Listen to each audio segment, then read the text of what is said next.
जैसन बाये कर चल रे, मोनालिसा जैसन बाये कर गाल रे। हीरोइन के जैसे मचावे बवाल रे, मोनालिसा जैसन बाये कर गाल रे।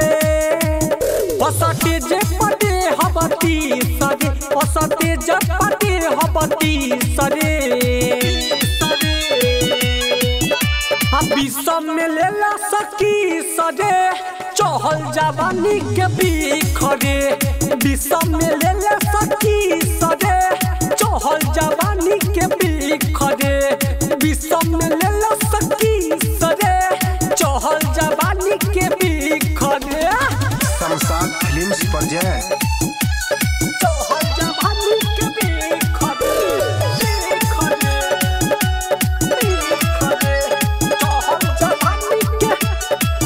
देखे खातिर छोटका बिना खैले खाना आइल बा, ढोरी में तोरा पूरा पटना समाइल बा।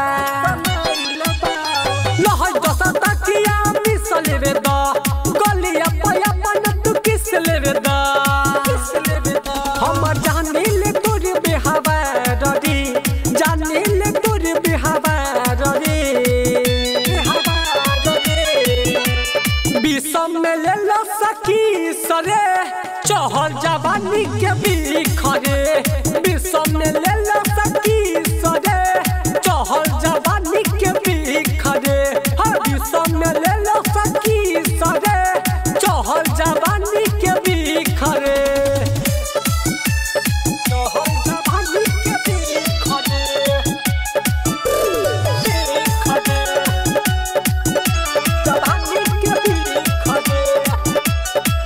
चहल बा जवानी उछाल तार सिका हो, बोल तोहर रे तक तना बाटे रसीला हो।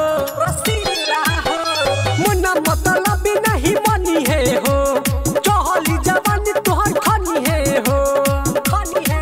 गौतम गजब बजाई सब झारी रे, गौतम गजब बजाई सब झारी रे। विश्व में लेला सकी सरे, चहल जवानी के बिखरे। विश्व में लेला सकी सरे, चहल जवानी के बिखरे। विश्व में दे दी की सरे, बाटे जवानी कर बिखरे। शमशाद रिकॉर्डिंग स्टूडियो मेघवल मठिया।